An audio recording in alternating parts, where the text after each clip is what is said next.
The North Korean leader Kim Jong-un has hailed the invincible ties with China during President Xi Jinping's two-day state visit. Pyongyang rolled out quite the welcome to honour the Chinese leader, including a huge stadium show featuring thousands of performers, which was described as a display of undefeatable socialism. North Korean state media said both leaders had expressed hopes for a beautiful future between their two countries, with economic cooperation high on the agenda. Well, ahead of President Xi's visit, our foreign affairs correspondent Jonathan Miller was allowed into North Korea, where he was given a highly controlled tour of the country. He was offered a rare glimpse of life in the secretive state, but seeing is not always believing. In the secretive Stalinist state of North Korea, even dead dictators loom larger than life. The rictus grins of Kim Jong-un's grandpa and dad disguise the tyranny of cold command that has preserved their brutal dynasty. More than 7 decades after the founding of the People's Democratic Republic, the light which has bathed those great leaders remains apparently undimmed. There are no signs that the ideological intensity is fading. If thought crimes are committed here, you'd never know. Someone, somewhere, is always watching. Freedom is slavery. Ignorance, a distinct advantage. Expressionless faces betray nothing. North Korea has nuclear missiles, but its people are hungry. It's being strangled by sanctions. The UN says deprivation, corruption, and repression are widespread. But it pays to be stoic. Our week-long tour revealed nothing of that. We were shuttled between bizarre showcase sites. Our 3 government minders, less interested in facilitating than preventing our filming. Mr. Ree, our chief minder, had studied English literature, he told me. Which Shakespeare's did you read? All of them. Did you? Wow. Did you ever read any Orwell? George Orwell? I don't remember. No? He's interesting. We were presented with a carefully choreographed version of a happy, self-reliant land. We were tourists on a Truman Show set, circa 1984. Clunky homemade automation systems, monitored in unconvincing Star Trek control rooms full of screens with schematics and graphs and numbers galore. Our minders oozed national pride. Their foreign friends were sent by a great marshal, Kim Jong-un. Constantly boasting of their nation's astonishing achievements. Well, let's try one. Love to try one. You know what they remind me of? They're like those yogurt raisins. We toured Willy Wonka factories, a school where teachers claimed 14-year-olds had 9 years ago cloned rabbits. And everywhere we followed in the footsteps of great leaders past and present. We inspected as they had the quality of biscuits and moisturizers, looking at things and marveling at the patriotism of the handmaids of the revolution.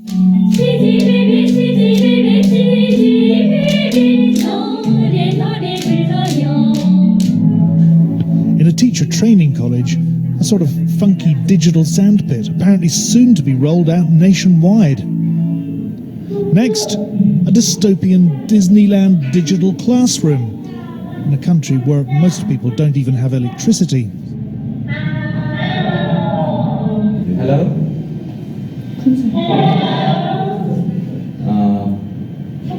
What do you know about England?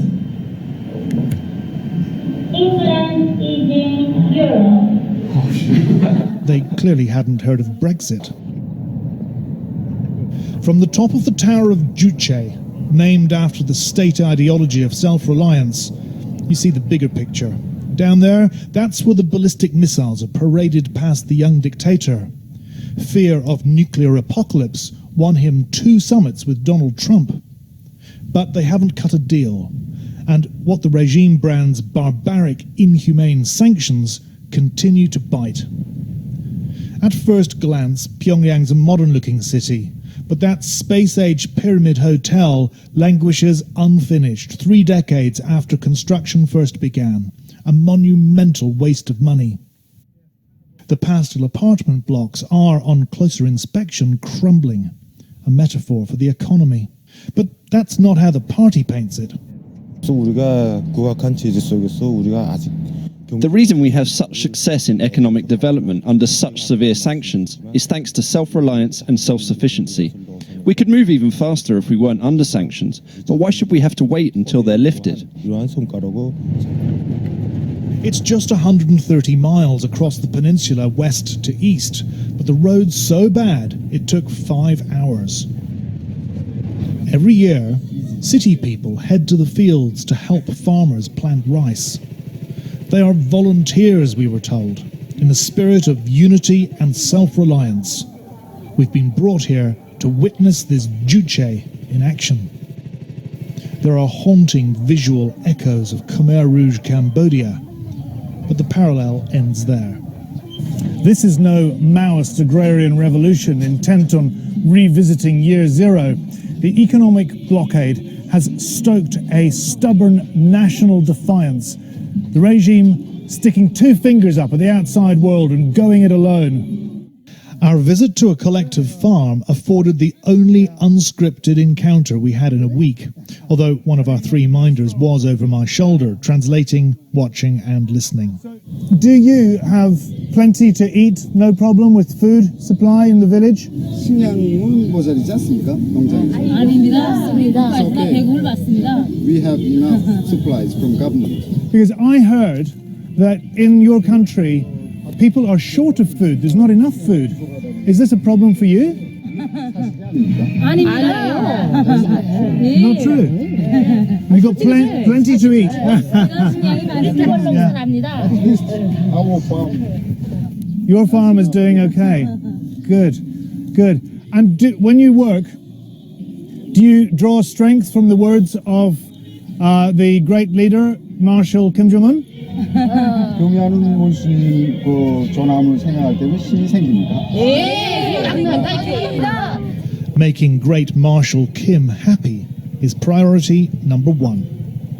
In nearby Wonsan, Kim Jong-un decreed a stately pleasure dome be built in 1 year flat. A beachside super resort, a palace for him, and a forest of high-rise hotels for Chinese tourists. All built, we're told, with North Korean money, as if to prove the futility of sanctions. We were only allowed to glimpse it from afar.